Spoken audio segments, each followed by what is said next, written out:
This week's edition of Church Media Design TV is sponsored by DansInkandToner.com, ink and toner, and a whole lot more. And Blue Hat Designs. You can find all of their work at BlueHatOnline.com.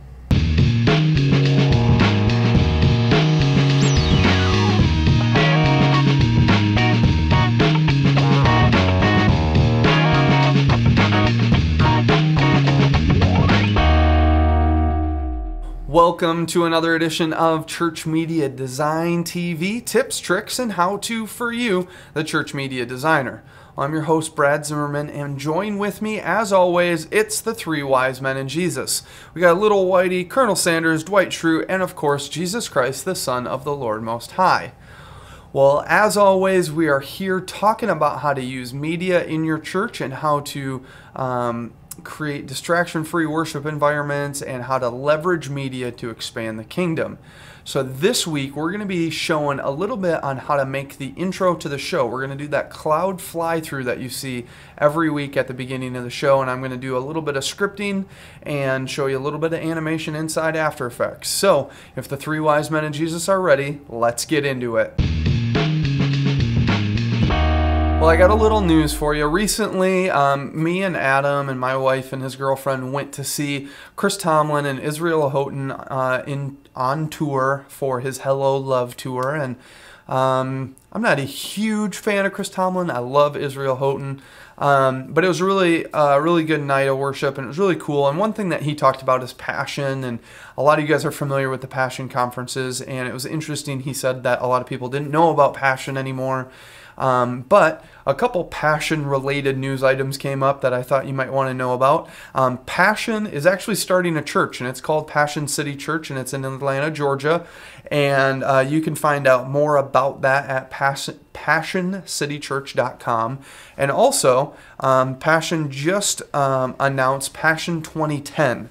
And they have a new website up, and of course it's always done in Flash, and it's pretty interesting. So if you want to find out more about Passion 2010 and where it's located and how you can be a part of it, because they're amazing events. I went to a Passion event in Nashville, and it was an awesome event that very much changed the way that I view worship and a lot of different things. So I would encourage you guys to be a part of it. If you haven't, save up your conference money or save up your own pennies to go to these things. So check those out. And as far as some design news goes, the whole Toots network, we have AE Toots, we got PSD Toots, Vector Toots, Net Toots. There's a whole family of them. Well, for a while now, they've had a Plus membership where you could get special tutorials that were only for the paying customers. Well, they have combined the entire network into a tootsplus.com where you get access to every one of their Plus tutorials. So you get all of the stuff for After Effects, Photoshop, you get the net tutorials, vector tutorials, all of them in one place. And it's all up for one price. And I think it's really, really reasonable. So, I want to encourage you guys to go check it out. I'm going to go see if I can find dollars. Okay, $9 a month is how much that costs. So it's a great deal. Check out all the Toot sites. They're great sites to push you guys beyond further, and I learn a lot from them, so I'm sure you guys will too. So check out PassionCityChurch.com, Passion 2010, and of course the Toots Plus program. Well, this week we're going to jump back into After Effects. A lot of you guys have been asking for After Effects tutorials, and this one's going to be somewhat basic, somewhat intermediate, and somewhat advanced. So hopefully you'll learn a little something from across the board, and if not, I'm really sorry, but let me know how I can help teach you guys better, because I really want to help you guys learn this stuff. So what we're going to be covering is how to do the fly-through of the clouds on the intro to the show. So what we're going to do is we're going to go up to Composition, we're going to click on New Composition, and we're going to make a square pixel, and we're going to do this at 640 by 360. This is the size that we did the intro to the show, and we're going to do this at 30 frames per second. And, whoops, comp settings, do not lock the aspect ratio. That's why that got screwed up. Okay. 640 by 360. There we go. Okay, so now we have this widescreen, small but widescreen size composition to work with.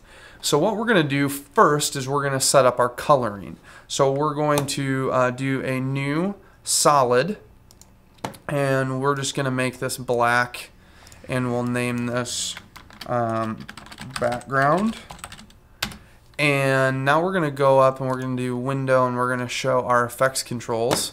And then I'm going to go to effect, and I'm going to go down to generate, and then we're going to do ramp, if I can find it. There we go, ramp. So now we have a basic ramp, and I'm just going to choose 2 colors. On the intro, I think we did like some blue to some yellow-ish color like this. So we got our background color here. And so that's just a simple ramp. Hopefully you guys have used that effect before. So next we're going to make a camera. So I'm just right clicking and I'm going to do new camera. And I'm going to make a 35mm, and I'm going to hit OK. And it's just telling me that there needs to be 3D layers. We don't really care about that right now because we're going to make some 3D layers.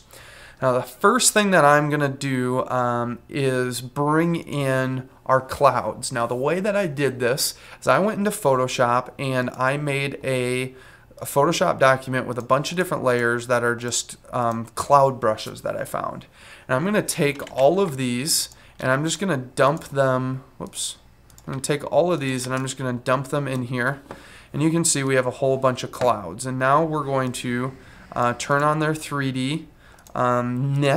So now we're going to actually use an expression to control where all of these layers are placed in 3D space. And this is really nice if you're if you have a few layers you want to randomly throw out there, but you don't want to use a particle system to do this, or there's a lot of different ways you can do this. This is a pretty easy one that I just learned from Andrew Kramer at videocopilot.net that I thought I'd pass along to you. So what we're going to do next is I'm going to do a new null object, and this is basically a null is a object you can't see. It's just basically a blank layer that helps control other things. We're going to call this null, we're going to call this controller. And we're going to click on controller. We're going to go to effects controls. I'm going to right click and I'm going to do expression controls, and I'm going to do slider control. I'm going to name this one X, and then I'm just going to duplicate it. We're going to call this one Z or Y, and this one Z. And then we're going to set our last one to our opacity. And we're going to set this one to our start fade. And then we're going to make one more, and this is going to be our end fade. So basically we've just made a bunch of sliders. They're just like any other property. It's a keyframeable slider. Goes from 1 to 100 on the slider, but you can scrub the value way higher than that. So we're going to link these up to an expression. So on this, we're going to shut off all our cloud layers except this one. And we're going to take, actually let's do one more slider for our scale. So now we have one for our scale, because we want to make this as dynamic as possible and kind of as random as possible. So we're going to go in here and we're going to, I'm actually going to flip this up, and I'm going to hit the tilde on my keyboard, and that will pull this full screen so that we can see this nice and easily. So I'm going to Alt click on my position stopwatch, and that's going to bring up my expression controls. And I'm going to do X equals, and we're going to use the wiggle function to do this. And we're going to do wiggle, comma, and then I'm going to get an error message here. Don't worry about that. We're going to flip down our properties for our X, Y, Z, all of these guys. We're going to flip down. And we're going to click in here, and we're going to take our pick whip, and we're going to pick whip to the slider. So we're going to say 0, and then that, which basically is just referring to the slider. And then we're going to do bracket 0, and then we're going to do semicolon. And now we're going to do the same for the Y. So I'm just going to copy all of this. We're going to do Control C, next line, and we're going to Control V, and we're going to just set all of the X values in this line to Y. So instead of effect X, we're going to do effect Y, and we're going to change this number from 0 to 1, and then we're going to move down to the next line, change that from a 2, and this is a Z now, and this is a Z. Then we're going to enter down, and we're going to put bracket X comma Y comma Z bracket. And now we should have a working controller here. And so now, as you can see, if I mess with my Z, it's going to randomly move this guy around. And it seems like I'm just sliding it in space, but as I apply these to all the other ones, you'll see kind of how this is working. So we're going to pull up our tilde, and we're going to work on all of our other effects real fast. And then we're going to do scale. And so basically, let me talk through what this is doing. The wiggle function is saying 0 times per second. So it's going to do this once. It's just going to wiggle this one time. It's going to use the value from this slider, the X slider, and it's going to apply it in one dimension, because the wiggle function normally in 3D space will have 3 different values. This is just going to pull out one value, and it's going to apply it to X, and we're going to put it right there.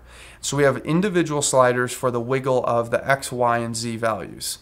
So now I'm going to do this for our scale, and we're going to just wiggle the scale of this. So we're going to say S equals, and we're going to say wiggle, and we're going to do 0 again, and then we're going to pick whip to our scale slider, and we're going to close that out with another parentheses, and we're going to do bracket 0, and we're going to put bracket S comma S comma S bracket. If I would do this without the 0 and I would just say wiggle the scale, it's going to wiggle it non-proportionately, and I don't want it to ruin the proportions, so I'm going to apply the wiggle. I'm going to pull one dimension of the wiggle, and I'm going to apply that to all parameters. So now we have that one working. Whoops, has no property S. What are we doing wrong? We need our semicolon. Semicolons are important. They close out the line. It's a part of JavaScripting, which is what we're using to do this. Now, I know some of this seems advanced. We're going to just finish up these last couple effects, and then we're going to move on to some more basic things to finish this off.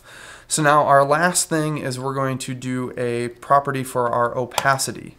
And this one, actually, we're going to wait on this one.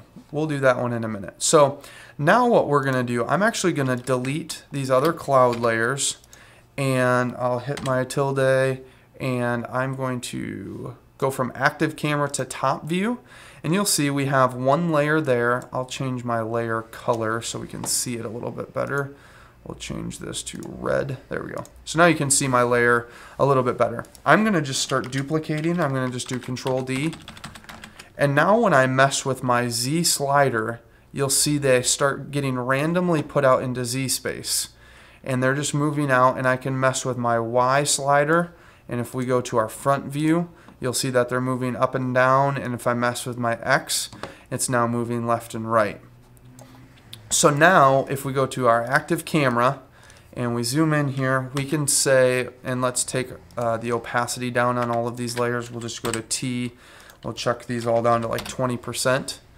And now we hit our C key, which brings up our camera properties, and we can fly through, and you can see we have this cool cloud fly through. And that's all been done randomly. It's all randomly been placed. Now, if we wanted to, we could go back in here and we could alt drag a layer to, let's say the second one, I want that to be cloud 2 instead of cloud 1. I can alt drag that there. We can do 3, and this is just replacing the source footage. So I'm just going to take these other layers, and I'm just going to replace them with different source cloud layers.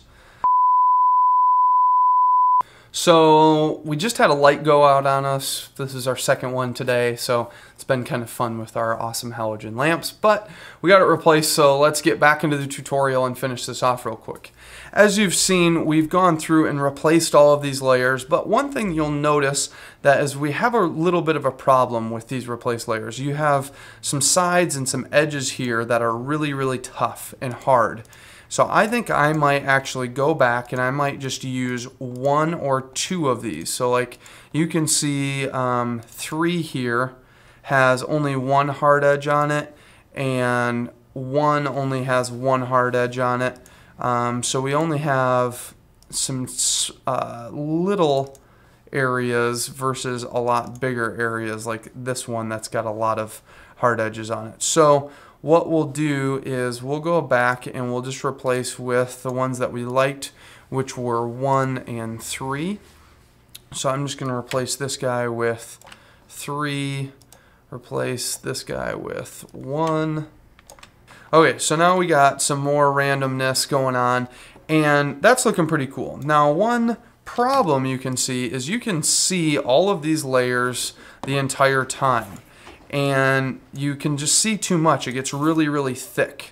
So what we want to do is we want to fix this problem by making them fade in as they come closer to the camera.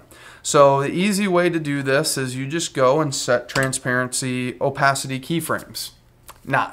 We're not going to do that. That's a bad idea. It's going to take a lot of time, and if you want to adjust it, you got to go back and adjust all of them. So why not use an expression and a slider to control it all?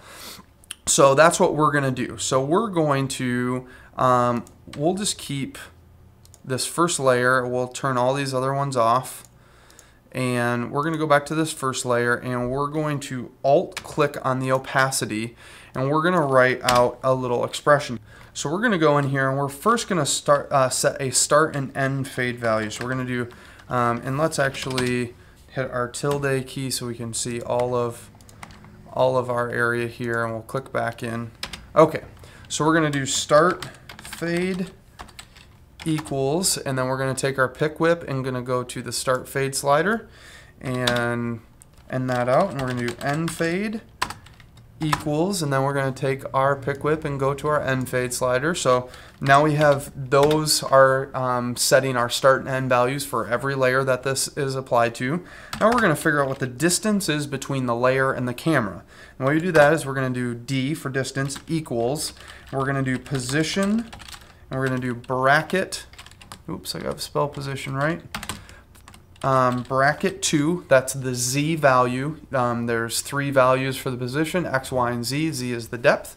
So we have the Z value minus this comp dot active camera, capital C, trying to type too fast, this dot position,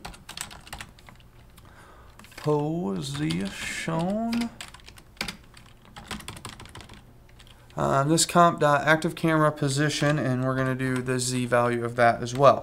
And then we're going to say linear, and we're going to do D, comma, start fade, comma, end fade, comma, 100, comma, 0. Now, I'm not going to lie to you, I don't know all about the linear function, but I know that that's what it takes to work because this is what I researched, and the way that I researched it, oop, we have a problem. There is no start fade. Oh. Okay, so now this is working, and the way that I figured this out is I posted in the After Effects forum on Creative Cow, but you can also go up to help and do expression reference, and this will pull up the help, and there's actually in here, it pulls up all this different stuff, but there's actually, if we pull down expressions, we can go down to expression examples, and there is a fade a 3D layers opacity based on distance from camera, and I based this off of here. So we have D start end 100 0, and that's where I got my linear function. I just wrote this upper code just a little bit differently, a little shorter basically. So now we have our code, and you can see in this 100 we can actually set as our opacity slider. So I'm just going to delete that, and I'm going to bring this up to our opacity slider. So now that is pulling that from up here, so we can set all of our opacity. So we'll set it to 100 for right now. And then I'm just going to copy this code, and I'm going to pull up my opacity T. I'm going to alt-click on all of these layers at once and paste that in, and it only did it for one. So we're going to go in real fast and paste this in for all of them. I had never tried to do that before, so we're just going to quickly do this. So now we have our opacity set up as a slider value expression with a slider value that's hooked up to our clouds, and it's based on the distance from the camera. So what we need to do is set our start and end fade. So we're going to say our start fade is about 4,000 pixels away, and our end fade is at about 1,000 pixels away. So now you can see that, and we can actually drag this value up, and maybe we want to set this to like 7,000, or let's do less than that. Let's do 3,000. And you can see now, if I take my camera tool, I'm actually floating through, and these clouds are slowly fading in the closer I get to them. So you can see how as I get closer, and what if I want to, I can spread these out in Z space a little bit more. So I'm just going to kick this value way up. So I'll just keep going there, and we can actually go to top view and see where we're at. So we have like a whole bunch, and if I want to, I can still grab these layers individually and move them around in Z space, but it's doing the randomness for me. Maybe we'll mess with our Y a little bit more and our X a wee bit more. Okay, so now we're going to go back to our active camera, and you'll see we have all of our randomness. Our X is a little too much, so we'll go like so, just to give it a little bit of offset. And then I'm going to go in and just mess with my start and end fade values. So maybe we'll take this down to 2,000 so that we have to be really close. Maybe we do 2,500, 2,500.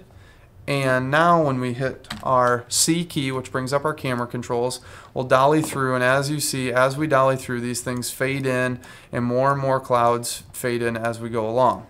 So with this simple composition, you can see how you could easily set up, move around these layers, and get a really cool fly through. We could move our camera down if we wanted to a little bit and get that in a better position. So as we're dollying through, we get some cooler looking stuff. So, and they're all fading in as they come up, and maybe we want to change this value to something a little bit higher. So we do 2,700 or maybe 3,000, and then we have a little bit more clouds in the distance as we get closer, so you can kind of see them back there. Now, one cool thing we can do is we can go to our opacity slider, and we can change this to 40%. So now they're only going to reach a 40% maximum value as they come closer to the camera. So we can set this as high as we want it to be, up to 100. So maybe 60 will be a little bit better, but that makes it so that and we can actually kick this up to maybe 4,000 now, and we'll get some cooler depth going on with these clouds, and we'll get a lot more depth going on. So as you can see, that's how we used, and then we can also, I hooked up the scale so that we could randomize our scale if we wanted to. Now we don't have to, but now our scale is all randomized in here as well, which is kind of cool. Sometimes it does some weird stuff, but if you wanted to randomize that, you could. If not, we'll just leave all of those at 100% of what they normally are. So that's our intro. That's a way we did it. Now all you need to do is set down keyframes for our position. So we just do position here, and we'll go down to 10 seconds, fly forward quite a ways, and fly it to there, and now you can see we have a cool cloud fly-through. So you can mess around with your position, your camera, and all of that kind of stuff, but that's how I did it. That's how those layers automatically faded for me, so I didn't have to do the work, and we have this little controller null that controls everything. And this doesn't have to be showing, by the way. If we shut the controller off, it still controls everything properly. So all you would need to do, let's say we wanted to make this a little bit more crazy. I'm just gonna grab all these layers, hit Control D. I'm gonna go to my active camera top, just for fun, and we're going to go to our Z slider and spread these out even more. And so now we can go back to our active camera and fly through, and we have a whole lot more clouds to fly through. It looks a lot cooler. The one other thing that I did, sorry I keep remembering other things, I went and did a new adjustment layer. I just right clicked to find that. I did new adjustment layer, and then I went to distort, and I did a CC lens, and I did a lens distortion on this. So I took my size up to right about here where we're getting some decent lens distortion, and now as we go down, we're getting some good distortion on the lens of this. So that's how you do that to get some more lens distortion on there. So those are a few quick tips. Hopefully you guys understood some of that. If you didn't, let me know, and I'll try put a test project file up on the website for you guys to use. So that's a little CMD cloud fly-through intro for you. This week's freebie is a loop of, well, that cloud fly-through. I thought I'd make you guys a nice loop, so those of you who don't have After Effects could still use this, and maybe you'll use it in a gathering. And basically I took some of the same principles and I looped this footage. So yeah, here's a free loop for you. If not, download the project file and try do it yourself. I've included all of the cloud images that I use so that you guys can mess around with them as well. So go to the website, download this in widescreen and full screen, both in H.264 and WMV. Well, we wanted to say thank you to our sponsors, and our first sponsor is dan'sinnkandtoner.com. Ink and toner and a whole lot more. Now, I actually got an email from a guy the other day who said, hey, we just started using Dan's website and we're saving a boatload on ink. So just so you know, it's not a scam. Someone's saving money. He's got the product. He's satisfied, and I know you guys will be too. Not only I use it, there's viewers that use it as well. So go over to dan'sinnkandtoner.com, click on wholesale, and you'll find a sign up for the wholesale program. You'll learn more about what the wholesale program is. You'll also get access to biggestbook.com, where you can buy office supplies and cleaning materials and furniture and a whole bunch of other stuff. So Dan's Ink and Toner, you'll save up to 80%, and you just pay a flat fee for the entire year, and then you get wholesale costs, which is basically 80% off, or up to 80% off of what you would pay at a normal retailer like, let's say, Staples, because that's where we used to buy, and we save a lot of money compared to them. So I know you guys don't have a lot of money to waste, so why not use dan'sinnkandtoner.com? And I know that you guys don't have a lot of time to waste, so how about you let Blue Hat Designs help you guys out with your installations? They're going to help design your sound or your media setups. They're going to place screens for you, set up server rooms, do the whole 9 yards, so that we can focus on creating distraction-free worship environments and not set up technical rooms, because who needs to do that? I don't want to do that. I don't want to waste time during a week having to worry about if I got cables hooked up right. I just want to use the equipment, not hook up the equipment. And these guys know how to hook it up and do it right for you. So if you guys are looking at doing a new facility, if you guys are looking at going multi-site, or you're going to start doing web streaming, or you want to do iMeg in your services, BlueHatOnline.com is the place to go. You can check out all of the stuff they've done. They've won an Emmy Award for some of their designs, as well as they've done some amazing installations in churches, and their heart is for the ministry. So head over to BlueHatOnline.com/meeting, and you'll find out about their meeting. Now, their meeting is, if you're interested in doing something with them and you think they might be able to help you out, they'll fly to you, meet with you about what they can do to help with your installation or whatever your needs are, and at the end of it, they're going to write a $500 check to a charity of your choice. because these guys care about the kingdom and they care about what's going on, and all they want to do is help you out. So if you're interested in meeting with Blue Hat, go to bluehatonline.com/meeting, type in your organization name and email and all your contact information, and then make sure to tell them that Church Media Design TV sent you. Also, and they're going to give that $500 check to a charity of your choice. So check out bluehatonline.com and danzinkandtoner.com. Thanks for tuning in to a very After Effects-tastic, I don't even know if that's a word, but I just made it, edition of Church Media Design TV. I'm so glad you guys could hang out with us again today, and hopefully you guys learned something. I know I did some pretty different/advanced things in After Effects, as well as, talked about some simple things like replacing footage using the Alt key and some of that. So hopefully you guys learned a little bit more about After Effects and why you should use it to make a lot of great stuff for your church, or how you can use it to make a lot of great stuff for your church.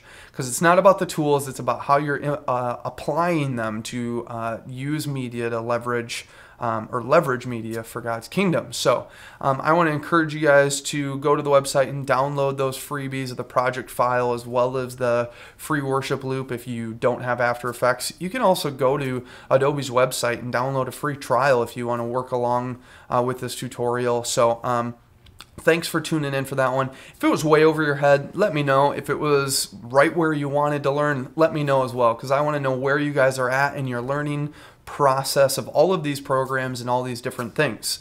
So hopefully that one helped you out. If you guys want to check us out on our live shows, we do them every other week on mogulus.com/CMD_TV. And Adam's letting you know when the next live show is and hopefully who's our next live guest. But if not, you'll find out when you tune in for the live show. And it's a great time for you guys to connect with other viewers of the show and build a great community.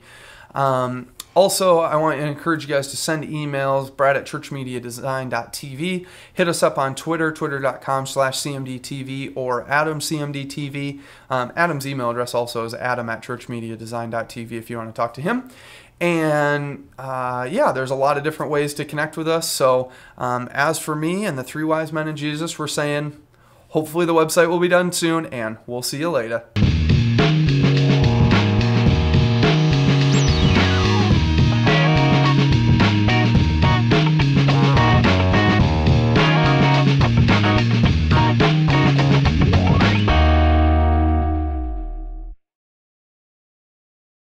This week's edition of Church Media Design TV. My cheeks are really cold. I couldn't talk. I was like blah blah blah blah blah. Ice, baby. Well, this week's freebie. I don't even know what that means. Adam, what's a freebie? It's like 3D, but you don't have to pay for it. Oh, it's like 3D that you don't have to pay for. It's freebie.